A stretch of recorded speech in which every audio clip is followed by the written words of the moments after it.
सुना है जंगलों का भी कोई दस्तूर होता है। सुना है शेर का जब पेट भर जाए तो वो हमला नहीं करता, दरख्तों की घनी छांव में जाकर लेट जाता है।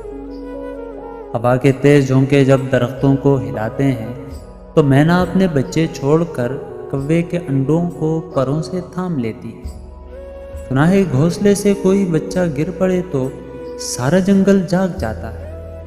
सुना है जंगलों का भी कोई दस्तूर होता है। सुना है जब किसी नदी के पानी में बय के घोंसले का गंधवी साया लरसता है तो नदी की रोपहली मछलियां उसको पड़ोसी मान लेती है। कहीं तूफान आ जाए, कोई पुल टूट जाए तो किसी लकड़ी के तख्ते पर गुलहरी, सांप, बकरी और चीता साथ होते हैं। सुना है जंगलों का भी कोई दस्तूर होता है।